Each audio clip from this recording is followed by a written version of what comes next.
This car cost 80,000 Rand to respray. 2 months later, we're back to square one.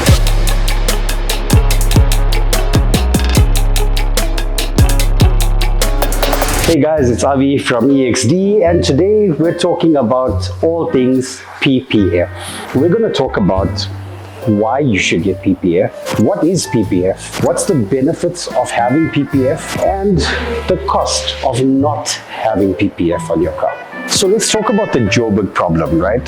Why do we, as residents of Gauteng, need PPF? Let's start with the roads. Your roads are filled with debris, gravel, stones, trucks. So whether you're on the N1, the M1, or the N3, it's not going to discriminate against your luxury vehicle coming down the road. Trucks usually throw stones between 15 to 30 meters sideways, which means you don't see it coming, you hear it, and you see it later. If your car's not protected, you are going to be paying big repair bills. Let's talk about UV rays. We have the African sun. It's very different to Europe. It's very different to LA. In South Africa, we usually have UV rays between 8 and 12. According to the World Health Organization, that's extreme UV. If you look at most places in America have UV rays between 4 and 5. The UK has rays between 7 and 8. We're sitting on the upper end of that. Now, the problem with that is your vehicle spends 2,000 hours a year in sunlight. That means it's absorbing these harmful UV rays for 2,000 hours a year.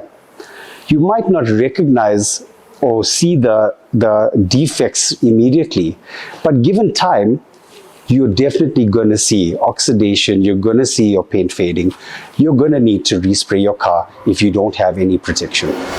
Now let's talk about damage from car parks. Sandton City, Melrose Arch, Hyde Park up the road. Most people that we get into the shop with small dents and scratches on their cars have had an issue while the car's stationary in a car park. Someone opens the door on you. A trolley rolls into your car. No dash cams, no notes, no recourse, but the car needs to be repaired. Right, now let's talk about something that affects us every day, but most of us aren't even aware of. I'm talking about industrial fallout. We're on the Highveld of South Africa. We're surrounded by mines, we're surrounded by trucks, we're surrounded by cars that are braking constantly. What happens when a car brakes is that metal shavings get into the air. These things then land on your paint and they chemically bond to your paint. It's something that a normal car wash is not going to remove.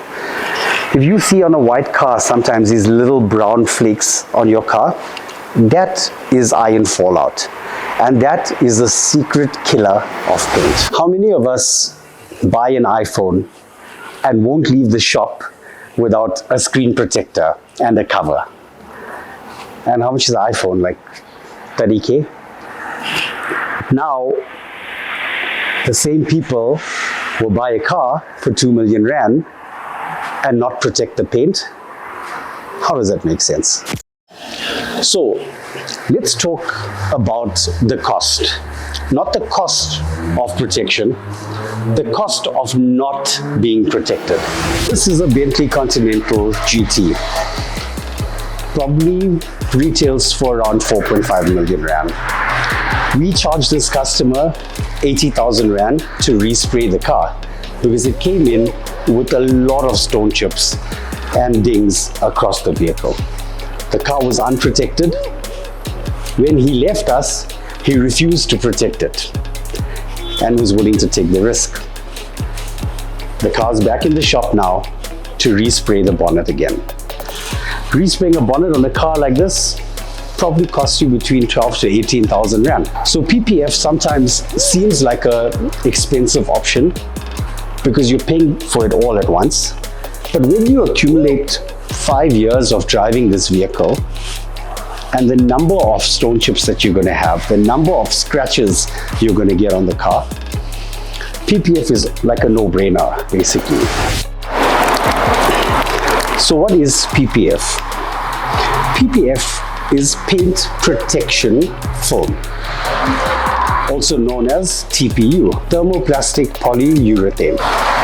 It was actually invented during the Vietnam War, where the US government needed protection for their helicopters and fast-moving equipment that were being damaged by debris.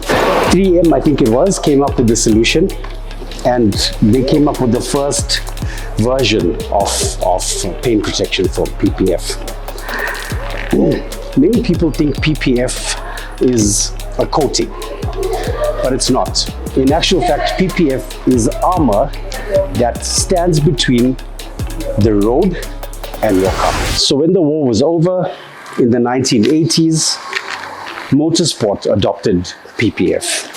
PPF then got into the consumer market.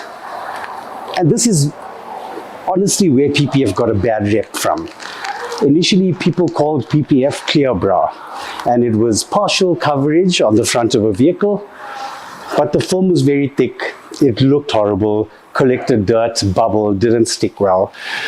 It ruined the car, trying to protect the car. I think the game changer in the PPF industry is when XPEL entered the market with their cutting software. So XPEL started as a software company, and today probably have one of the most advanced cutting softwares in the PPF industry. The PPF industry is worth over $7 billion worldwide. XPEL is the only listed PPF company and probably has about 35 to 40% of market share globally.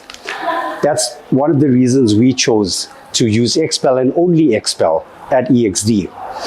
XPEL holds fitment centers accountable, ensures that your installers are well trained, and gives you all the updated cutting designs as per the DAP software. So I have two pieces of film in my hand, one Stealth and one XUP. We're going to put it on and show you guys what PPF actually does.